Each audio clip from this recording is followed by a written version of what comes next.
Alright, I read a lot of contemporary romance in June, so we're going to jump right in.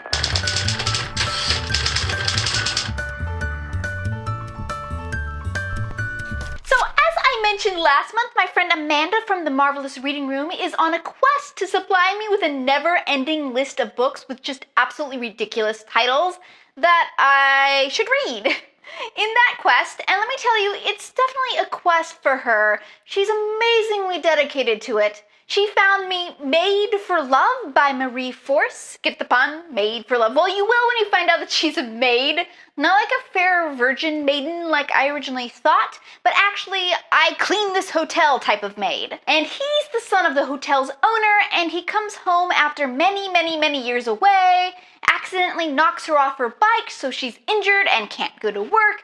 So to keep her from losing her job, he takes on the hotel cleaning himself. Okay, so that's the premise, and that's the ridiculous title, and I gotta say, for a book with a really ridiculous title, it was actually sort of cute.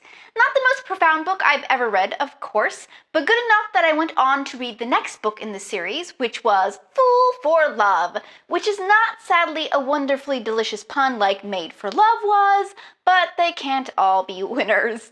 This one is about Joe, who's been in love with Janie for pretty much forever, but Janie has been engaged for pretty much forever to this guy who's been off getting his MD. Anyway, she walks in on that fiance one day cheating on her, and it's all over, so Joe finally gets his chance, and it was pretty cute. So I'm on to read the third book next, and I gotta say, chalk this up as a win for Amanda and her bad titles quest. Strangely, not for my bad titles project, but still a very ill-advised name comes Screwdrivered by Alice Clayton, the third book in the Cocktail series. I am so on Alice Clayton. I liked the first book in this series, second book less so. This third book is about Viv, who longs for a storybook romance.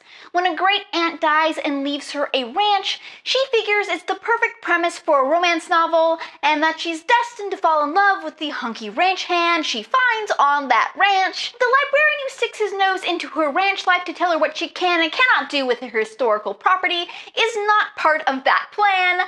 I really didn't like the first half of this book. I do not like her. It wasn't until we got well and deep into the librarian portion of the storyline that I perked up a bit and ended up kind of liking the book. But man, she was annoying. I read Wait for Me and Trust in Me by Samantha Chase. This was a 2-in-1 book, so it's the first two in the Montgomery Brothers series. First book is about a former NFL player who has become a recluse. Second book is your typical boss assistant storyline. I have to confess, I spent the entire time reading this book confusing the author with Samantha Young, who wrote the excellent Dublin Street series, and I kept thinking, man, her writing has really gone downhill. No, actually, it's just a different author. Anyway, so as you can tell, not the greatest in my opinion. Continuing on in my quest to read everything ever written by Jill Shalvis, I read the third book in her Firefighter series called Seeing Red. This is about two childhood friends who are torn apart by a tragic fire. Then they grow up and he turns into a fire investigator who ends up investigating more than one suspicious fire that happens in her life. The mystery plotline is a bit ridiculous, and this is not Jill Shalvis's best book, but I love the way she writes characters, so I'm not sure I care. After this, I think I'm done with her modern stuff, and now just have to swing back and finish up all of the books she wrote in her Harlequin days, which, let me tell you, aren't up to her modern par, but I'm bound, set, and determined to read everything Jill Shalvis has ever written. Speaking of her earlier work, I read The Detective's Undoing, which is apparently the second in a series, and I haven't read the first yet. Oh well. In this book, we have a woman who's just moved to a ranch, but is trying to get custody of her younger brother at the same time, and then there's this detective guy. It relies heavily on many Harlequin writing tropes, like a lot of Jill Shalvis's early work does, but through it you can see the glimmer of the brilliant writer she really is, the sentence structure and character development that will eventually make her Lucky Harbor series just so brilliant. So I am still enjoying her earlier work, even if it is a little corny. The Closer You Come, the first book in Gina Showalter's The Original Heartbreakers series. Jace is just out of prison, and Brooklyn is just trying to make ends meet and keep her sister out of trouble. The first quarter of this book is really dang good, and then the rest was not so good, which is sad. Such promise wasted so sadly. I finally finished The First Kiss by Grace Burrows, the second book in the Sweetest Kisses series.